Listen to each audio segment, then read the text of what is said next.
My brother destroyed my 780 credit score by fraudulently stealing $665,000 in my name while my parents helped him. They said I was being selfish for reporting it, so I dragged them all to court and sent him to prison for 24 months. Hey Reddit, my family screwed me over in the worst way possible. Forged my signature, destroyed my credit, cost me everything I worked for. So I took them to court and watched it all burn.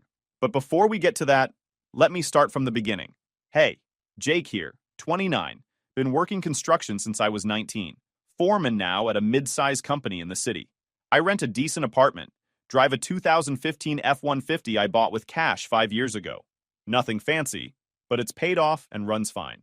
Got a younger brother, Kyle, who's 26, works in business development, which I think means he posts on LinkedIn a lot and goes to networking events. He's had maybe 6 businesses in the last 5 years. Marketing firm that folded in 8 months, crypto investment thing that tanked, consulting gig that never launched, some app idea that never got built. None of them lasted. He's always got a new angle, new pitch, new game changer, and my parents eat it up every time like he's the next Elon Musk. Me?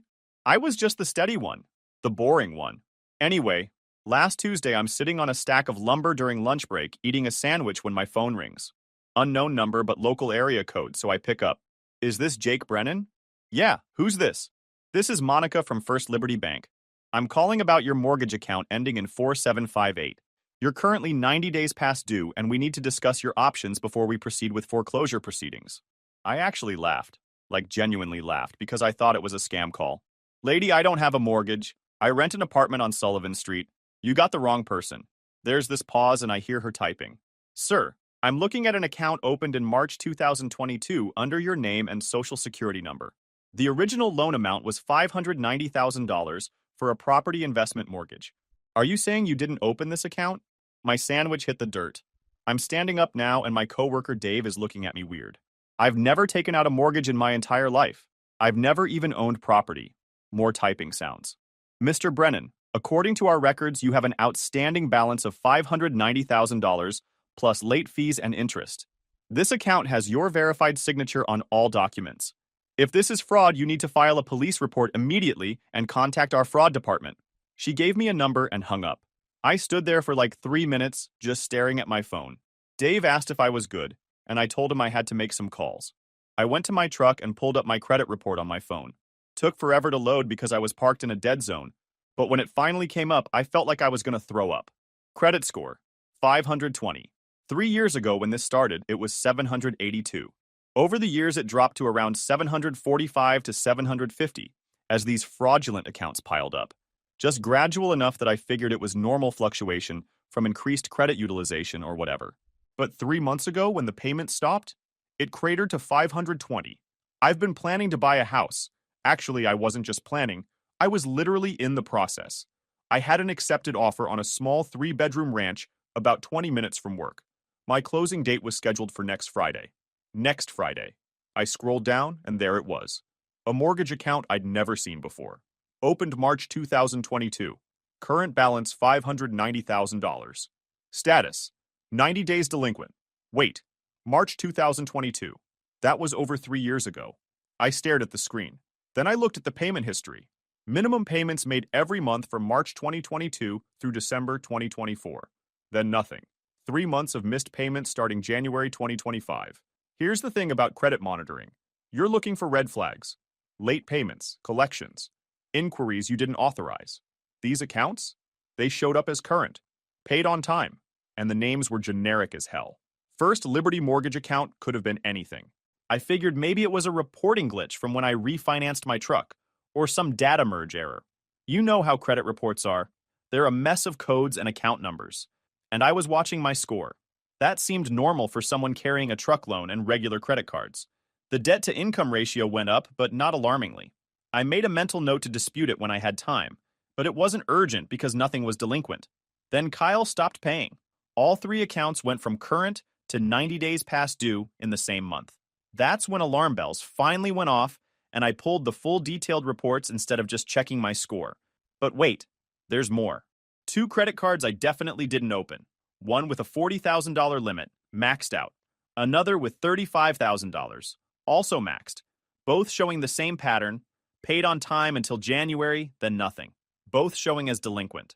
Total amount of debt in my name that I didn't authorize. $665,000. I called my mortgage broker. Her name's Patricia, and she's been helping me with my house purchase for the last 2 months.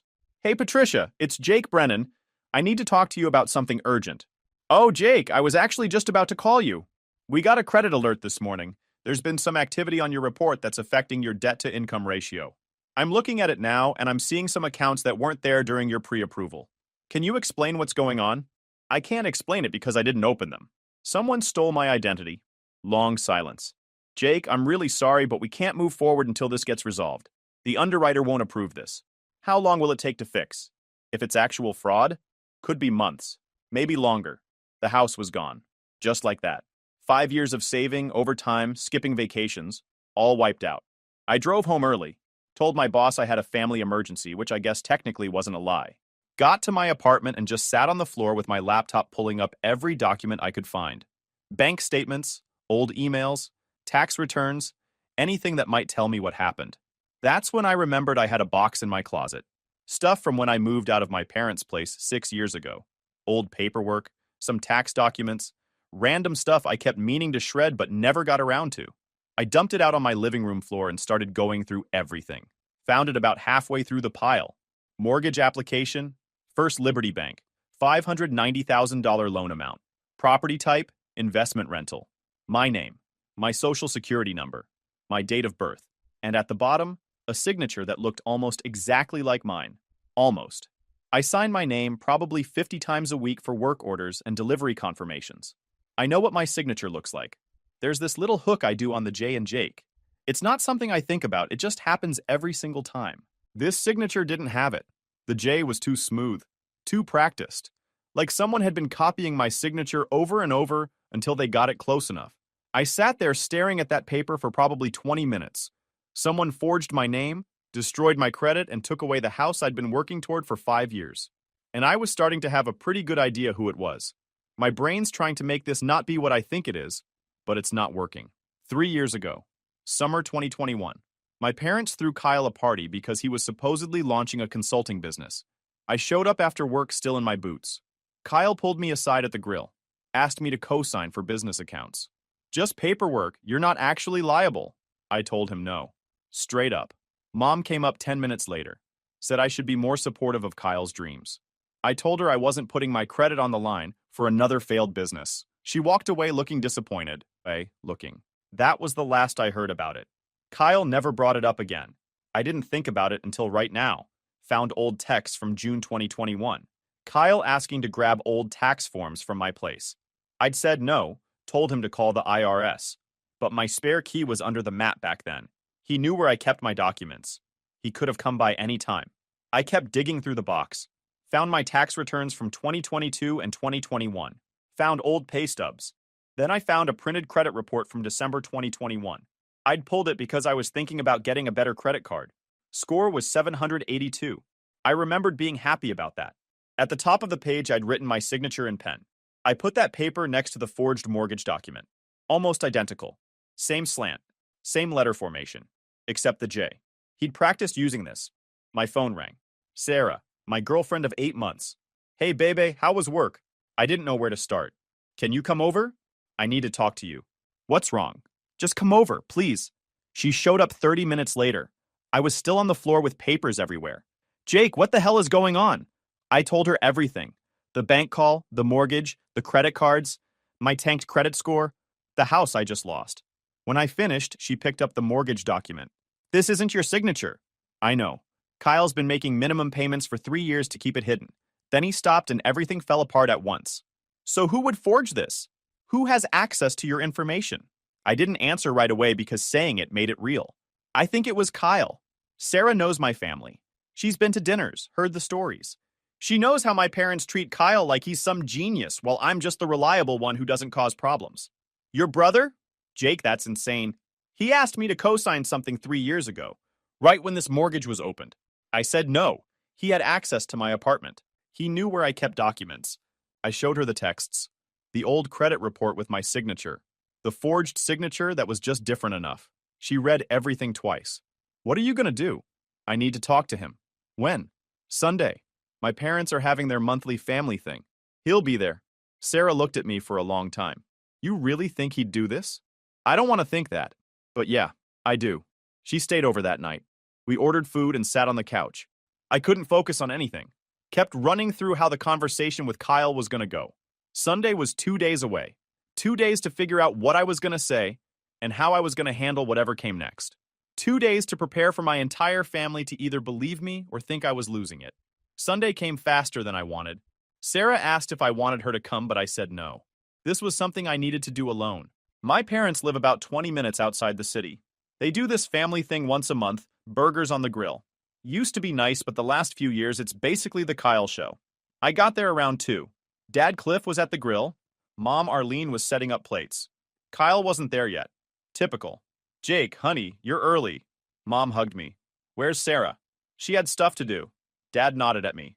That's about all the conversation I get from him. I sat at the patio table trying to act normal, but my leg wouldn't stop bouncing. The printed mortgage document was folded in my jacket pocket. 40 minutes later, I heard it. That deep engine rumble. Kyle pulled up in a Hellcat. Bright red. Parked it at an angle in the driveway like he was at a car show. Got out wearing sunglasses that probably cost $300. I'd seen that car on his Instagram 2 months ago. Caption said, "New lease on life," with some fire emojis. He'd gotten it right before stopping the payments on everything. Probably knew the walls were closing in and decided to blow the last of the stolen money on one final flex. Mom lit up. There he is! Kyle kissed her cheek. Sorry, had a call with a client. You know how it is. Didn't acknowledge me. Just grabbed a drink and started talking to Dad about the car. Just picked it up last month. Special order. Thing's got 717 horsepower. Dad actually looked interested. What did that run you? Let's just say business has been good. I sat there watching. The car was probably financed with money he stole from me. The jacket, the sunglasses, all of it. We ate and I kept quiet. Kyle ran his mouth about his portfolio and some deal he's closing and how he's thinking about buying investment property. That last part almost made me laugh. Mom kept looking at me. You're quiet today. Everything okay? Got something on my mind? Work stuff. Family stuff. Kyle finally looked at me. What's up, man? I waited until everyone finished eating. Dad was leaning back. Mom was collecting plates.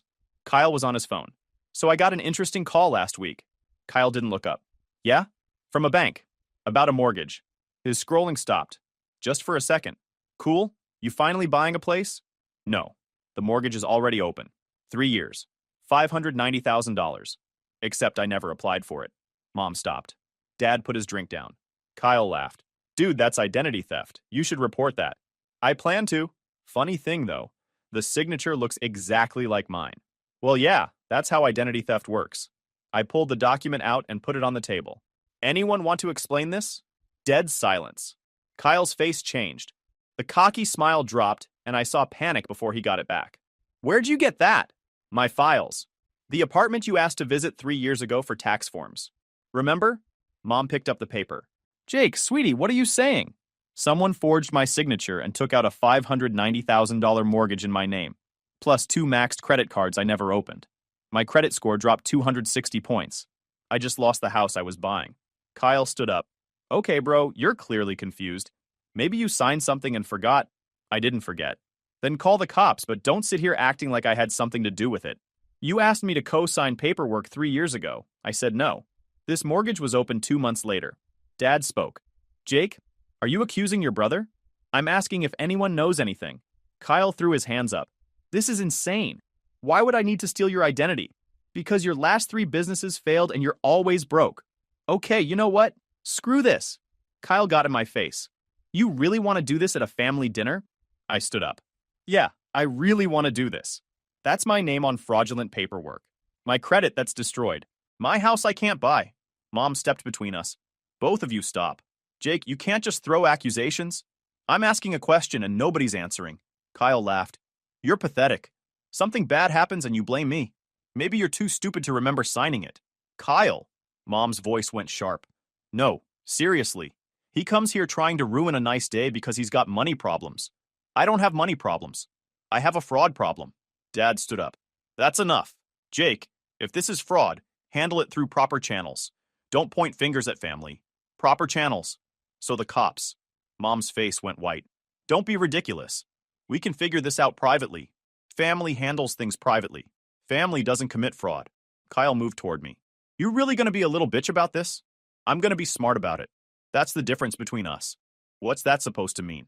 It means I work for what I have. I don't steal it. You accusing me?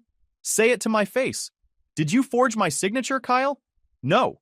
Did you open accounts in my name? No. Then you won't mind when police investigate. Dad stepped forward. You go to the cops. You're done. You hear me? You're not part of this family anymore. I stared at him. You're threatening me for trying to figure out who committed fraud? I'm telling you how it is. You don't turn on family. Handle it privately, or you're out. Mom grabbed my arm. Please, don't ruin your brother's life over money. We can work something out. I pulled away. Work what out? I'm $665,000 in debt I didn't create. My credit's destroyed. I lost my house. But I should let it go because we're family? Kyle smirked. You're being dramatic. It's a family issue, not a crime. But sure, call the cops if it makes you feel like a big man. That's when I knew. He did it. And they all knew or suspected, and were gonna protect him anyway. I grabbed my jacket. I'm leaving. Jake? Mom started. No, I'm done. Kyle called after me. Don't be a snitch, Jake. Nobody likes a snitch. I got in my truck. My hands were shaking. Through the window, I could see Mom crying, Dad yelling, Kyle standing there with his arms crossed like he'd won. I started the engine and drove off. My phone started going off. Mom calling. Then texts. Then another call. I didn't answer. Drove to a parking lot and sat there for 20 minutes. They chose him. All of them. They knew something was wrong and chose to protect him instead. I pulled out my phone and Googled, identity theft lawyer near me. Monday morning, I was making calls. Monday morning, I called in and told my boss I needed a personal day. I had an appointment at 9 a.m. with a lawyer named Marcus Chen. His website said he used to be a federal prosecutor. His office was downtown. I showed up in jeans and a work jacket because I didn't own a suit. Marcus Chen. Asian guy, sharp suit, ex-federal prosecutor. I laid out everything. The fraud, the forged signature, the confrontation with my family. He leaned back when I finished. This is federal fraud. Your brother's looking at prison time. I just want my life back. You'll get both. We file a police report, subpoena bank records, prove the forgery. We spent another hour going over details. Then he walked me to the police station 2 blocks away. The detective was this older guy named Morrison. Looked like he'd been doing this for 30 years. I told him everything. Your brother have access to your personal information? Yeah. He knew where I lived. Asked to come over around when this happened. My spare key was under the mat. He ever mentioned money problems? Always. Jumps from one business idea to another. None work out. Morrison nodded like he'd heard this before. Family fraud cases are ugly. You sure? I'm sure. He printed the report and gave me a copy. We'll open an investigation. Got back to my apartment around noon. 6 missed calls. 3 from Mom. 2 from unknown numbers. 1 from work. I called work first. My boss, Mark. Hey, Jake, got a weird email this morning. Wanted to run it by you. My stomach dropped. What kind of email? Anonymous. Claims you've got substance problems and owe your family money. Says you're unreliable. I closed my eyes. That's not true. None of it. Yeah, I figured.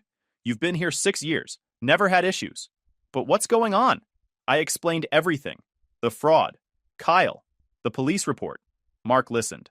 You want me to forward this to legal? This sounds like harassment. No, I'm handling it. But thanks for checking instead of just believing it. That evening, Sarah came over. I told her about the lawyer and police report and the work email. He's scared, she said. He knows you're serious. She showed me her Instagram DMS. 3 messages from Kyle sent that afternoon. Hey, Sarah, just checking in. Jake's been going through some stuff. If you need someone to talk to, I'm here. I know things are probably tense. Just want you to know you've got support. He's not himself lately. I'm worried. Let me know if there's anything I can do. I read them twice. My hands were shaking. He's trying to get to me through you. What do you want me to do? Block him. And if he tries any other way, we're adding harassment charges. She blocked him right there. Spent the next few days gathering evidence. Went through emails, found texts where Kyle bragged about working the system. His Instagram was a gold mine. Posts showing him at clubs, designer gear, Vegas trips, all time-stamped right after the fraudulent loans opened. Bank records came back Friday. The mortgage listed a fake address. Street was real. House number didn't exist. The money went to a joint account, Kyle's name and someone else's. Credit card statements showed bottle service, designer stores, cash advances. I matched every charge to his Instagram posts. The timeline was perfect. Saturday night, Sarah stayed over. We ordered food. My phone kept buzzing with texts from family. An aunt? Can't believe you're doing this to Kyle. A cousin. Family doesn't sue family. I responded, thanks. Means a lot. Everyone else I ignored. Marcus called me Tuesday morning while I was at work. I stepped outside to take it. Jake, I need you to sit down for this. I was already standing in the parking lot, but I leaned against my truck. What did you find? The subpoena came back with more than we expected. That account the mortgage money went into? It's a joint account. Your brother and your mother. I didn't say anything for a few seconds, just stared at the gravel. My mom? Yeah. She's listed as co-owner on the account that received the $590,000. There's also email correspondence between her and the bank, asking about account limits and withdrawal procedures. I felt like someone had punched me. What about my dad? He co-signed that 2021 loan I mentioned. They both knew Kyle had credit problems. They both knew he'd asked you to co-sign and you refused. Then suddenly a mortgage appears in your name and nobody said anything. After I hung up, I sat in my truck for 20 minutes. My mom. Not just Kyle. My mom helped him. Word was getting around. Some of the poker guys were taking Kyle's side, saying I shouldn't sue family. Whatever. They didn't know the full story. After work, I stopped at the grocery store. Was loading bags into my truck when I heard a car pull up behind me. Close. Too close. I turned around and my parents' Honda was right there blocking me in. My dad got out. We need to talk. I don't have anything to say to you. My mom got out. Her eyes were red like she'd been crying for days. Jake, please, just listen. I'm not doing this in a parking lot. My dad stepped closer. You're not doing this at all. You're gonna drop this whole thing right now. Or what? Or you're not our son anymore. Simple as that. I'm already not your son. You made that clear when you chose Kyle over me. My mom came around the car. We're not protecting him. We're trying to keep this family together. If you press charges, he'll go to prison. Is that what you want? I want my life back, the one he destroyed. It was a mistake, she said. Her voice was shaking. People make mistakes. For 3 years? Opening multiple accounts? Spending over $500,000? That's not a mistake. My dad's jaw was tight. He's your brother, and I'm your son. But that didn't stop you from helping him. My mom's face went white. What are you talking about? The joint account. The one the mortgage money went into? Your name's on it. She looked at my dad. Just for a second. Panic. She opened her mouth, but nothing came out. Just stood there looking between me and Dad, like she was trying to figure out which lie would work. My dad stepped between us, and his voice came out harder than before. You don't know what you're talking about. Leave your mother out of this. Can't leave her out when her name's on the account, Dad. Joint owner. Bank records don't lie. Dad's jaw clenched. That account was for Kyle's business. She was helping him manage it. That's not a crime. It is when the money came from fraud. That makes her an accessory. Business? What business? The fake rental property that doesn't exist? You don't understand how business works. Sometimes you need to move money around. Kyle was trying to establish himself by stealing my identity. My mom grabbed my arm. I pulled it away. Don't touch me. Jake, please. She was crying now. He's your brother. If you do this, you'll destroy him. You'll destroy all of us. Is that what you want? I didn't tear it apart. You did. When you helped him commit fraud and then lied about it. My dad moved closer. Close enough I could smell coffee on his breath. You go through with this. You're dead to us. You understand? Dead. No more family dinners. No holidays. You won't be welcome in our house. We'll tell everyone what you did. I looked at both of them. My mom crying. My dad trying to intimidate me like I was still a kid. Good. I don't want to be part of a family that thinks fraud is okay as long as it's Kyle doing it. I've spent my whole life being the responsible one. The backup plan. The one who doesn't need anything. And what did it get me? My own family stealing from me. I got in my truck. My dad was still standing there. You do this, we're done. We've been done since the day you helped him forge my signature. I started the engine and backed up, forcing them to move. Drove off while my mom was still saying something I couldn't hear. My phone started blowing up before I got home. Texts from mom. Calls from dad. A voicemail from Kyle that I deleted without listening. I pulled into my apartment and sat there. My hands were shaking. They knew. All of them. And they were still choosing him. I texted Marcus. Need to add my parents to the investigation. His response came back in 30 seconds. Already on it. Ew! But 2 weeks later, Marcus called with a court date. Kyle's lawyer had tried to settle one more time. offered $50,000, and Kyle would admit to a paperwork error with no jail time. Marcus laughed. He's terrified. We say no. What's my counteroffer? Full restitution, guilty plea, prison time, or we go to court? Kyle's lawyer called back the next day. That's not realistic. Marcus told him we'd see him in court. The night before trial, I couldn't sleep. Just laid there staring at the ceiling. Sarah stayed over and around 3 a.m. I got up and sat in the kitchen. She found me an hour later. You okay? Yeah, just thinking. You're doing the right thing. Court was at 9 a.m. I borrowed a suit from Dave. The courthouse was downtown. Old building with marble steps. Marcus met me outside. You ready? As ready as I'm gonna be. The courtroom was smaller than I expected. My parents were already in the back row. Mom looked like she hadn't slept in days. Dad stared straight ahead. Kyle showed up 10 minutes late with his public defender. Couldn't afford a private lawyer after all. He was wearing a suit that looked expensive, but I noticed the tags tucked inside the sleeve. Probably borrowed it. He didn't look at me, just sat down and whispered to his lawyer. The judge came in. Raymond Torres. Older guy, gray hair, stern face, looked like someone who'd heard every excuse and believed none of them. The prosecutor went first. Laid out everything. The forged signature. The fake mortgage. The credit cards. The Instagram posts showing Kyle spending the money. She had printouts of everything. Then she brought up the other victims. Kyle's ex-girlfriend he'd scammed for $8,000. His former business partner he'd stolen $15,000 from. A college friend he'd borrowed $5,000 from and ghosted. Kyle's face went white. The judge flipped through documents without expression. Then I testified. Marcus walked me through everything. How I found the fraud. The forged signature. The conversation at the BBQ. Mr. Brennan, is there any possibility you signed this and forgot? No, Your Honor. I keep detailed records. And I specifically remember telling Kyle no when he asked me to co-sign. I showed the signature comparison. My real one next to the forgery. Pointed out the hook on the J that was missing. Marcus stepped forward. Mr. Brennan, can you explain how you didn't notice a $590,000 mortgage for nearly 3 years? Because the accounts showed current. Paid on time. My score had only dropped gradually. It looked like legitimate debt until he stopped paying, and everything crashed at once.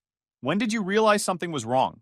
When First Liberty Bank called in October saying the mortgage was 90 days delinquent. That's when I pulled a detailed report and saw all the payments had stopped in January 2025. Everything went delinquent at once. Marcus pulled up a payment history document and showed it to the judge. Your Honor, you can see here, minimum payments made consistently from March 2022 through December 2024. Nearly 3 years. Then nothing. The defendant made these payments specifically to avoid detection, while he continued spending the fraudulent loan proceeds on luxury items and lifestyle expenses. The judge examined the payment history without expression. So your brother maintained this fraud for 3 years by making minimum payments, then abandoned it when, what? The money ran out? I believe so, Your Honor. Once he couldn't make payments anymore, he just stopped, and that's when everything collapsed. The judge studied both signatures for a long time, then looked at Kyle. Then Marcus called his expert witness. Your Honor, I'd like to call Dr. Patricia Way to the stand. Dr. Patricia Way stepped up. Asian woman, maybe early 50s, wearing a sharp blazer. The bailiff swore her in. Marcus walked her through her credentials. Dr. Way, can you tell the court about your background? I'm a forensic document examiner. I have a PhD in forensic science from Georgetown University, 23 years of experience, and I've testified as an expert witness in over 200 cases involving questioned documents and signature analysis. And you examined the mortgage documents in this case? I did. I analyzed both the signature on the fraudulent mortgage application and multiple exemplars of Mr. Brennan's genuine signature. Marcus handed her the documents. She put on reading glasses and held up the comparison for the judge. In my professional opinion, the signature on the mortgage document is a forgery. A skilled one, but a forgery nonetheless. Can you explain how you reached that conclusion? She pointed to the projected images on the screen. There are several indicators. First, as Mr. Brennan noted, there's an absent terminal stroke on the letter J, a habitual characteristic present in every one of his genuine signatures. Second, if you look here under magnification, she zoomed in, you can see hesitation marks, small tremors and pauses that indicate careful copying rather than natural signature flow. She pointed to another area. Third, the pressure patterns are inconsistent. A genuine signature has variable pressure, heavier at the start, lighter on upstrokes. This signature shows uniform pressure throughout, suggesting tracing or slow, deliberate copying. Is there any possibility Mr. Brennan signed this document and simply forgot? No. The forensic indicators are definitive. This is not a natural signature produced by the same hand. The judge leaned forward slightly, examining the images.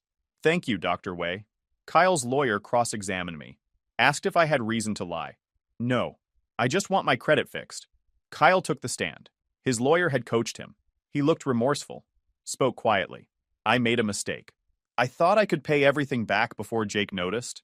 The prosecutor stood up. You thought you could pay back $665,000? I had some deals coming through. What deals specifically? Kyle stumbled. Just business opportunities. Can you name one? I'd rather not get into specifics. She pulled out his bank statements. You've never had more than $3,000 in your account at any time over the last 5 years. Where was this repayment money coming from? She showed the Instagram posts, clubs, designer bags, cash, Vegas trips, all time-stamped after the fraud. This is what you were building? A lifestyle funded by identity theft? She showed texts where he bragged about working the system, the email to my work, the messages to Sarah. Does this look like remorse? Kyle didn't answer. His lawyer tried. Your Honor, my client is young. Prison would destroy any chance at rehabilitation. The judge looked at Kyle for a long time, then at the evidence. I've been on this bench 18 years. This stands out because you didn't steal from a stranger. You stole from your brother, someone who explicitly told you no. And instead of accepting that, you forged his signature and destroyed his credit for 3 years. He flipped through more pages. The evidence is overwhelming. Even after being caught, you tried to intimidate the victim. I find you guilty on all counts. Identity theft, fraud, criminal impersonation. My mom sobbed from the back. The mortgage is void. Jake Brennan's credit will be fully restored. You are ordered to pay full restitution of $665,000 plus damages, totaling $750,000. Sentencing, 24 months federal prison, 3 years supervised probation. Kyle's face went gray. His lawyer stood. Your Honor, we request leniency. Denied. Your client had multiple opportunities to come clean. Instead, he doubled down. Actions have consequences. The judge looked at Kyle one more time. You targeted your own brother. That doesn't make this better. It makes it worse. The bailiff put handcuffs on Kyle. He looked back at me as they let him out. I didn't look away. Just watched him get what he deserved. My parents left before the judge finished. Marcus shook my hand. That went better than expected. What happens now? Credit bureaus will process the court order. Few weeks. Restitution takes longer, but you'll get it. I walked out and Sarah was waiting on the steps. She'd come anyway. How'd it go? Prison, 24 months. She hugged me and I stood there letting it sink in. It was over. 4 months later, my credit was restored. Score back to 798. Called Patricia and that house was still available. Closed 30 days later. Parents had to liquidate assets to pay restitution. Second mortgage, retirement accounts, the works. Didn't feel bad about it. Bought a used F-250 with cash. Started taking side contracting jobs on weekends. Built my own thing. Life got quiet. No drama. Just work. Side jobs. Time with Sarah. Kyle started sending letters from prison. First one was apologetic. Second one called me a piece of shit for ruining his life. Final one, months later, said he finally understood what he'd done. I didn't respond to any of them. Heard through family my parents were getting divorced. Both blamed me for tearing everything apart. 6 months later, I saw my dad at a gas station. We were at pumps next to each other. He saw me, looked away, pumped his gas without saying anything. I finished first and drove off. Didn't feel angry about it. Didn't feel much of anything, really. 20 months after the verdict, I was in my garage on a Saturday morning working on the truck. Had music playing through a Bluetooth speaker. Sarah was inside making breakfast. My phone buzzed. Unknown number. Text message. Jake, it's Kyle. Just got released. Served my time. Did everything right. Can we meet up and talk? I stared at it for maybe 10 seconds. Typed back, no. Deleted the message thread. Blocked the number. Put my phone down and picked up my wrench. Sarah came out a few minutes later with coffee. Everything good? Yeah, everything's perfect. She kissed me and went back inside. I turned the music up and got back under the hood. Actually smiled. First genuine smile I'd had in a long time. Look, some people probably think I'm cold for cutting off my whole family. Whatever. I spent my whole life being the responsible one. The backup plan. The guy who'd always be there to fix everyone else's problems. Not anymore. My credit's fixed. Got my house, got my truck, got Sarah, building my own business on the side. Kyle's out of prison now, apparently. Good for him, I guess. But that's his problem, not mine. I sleep better than I have in years. YouTube just dropped this new hype feature. If you're hooked on this story, smash that hype button. It tells YouTube this video deserves to blow up, and it keeps even crazier stories coming your way.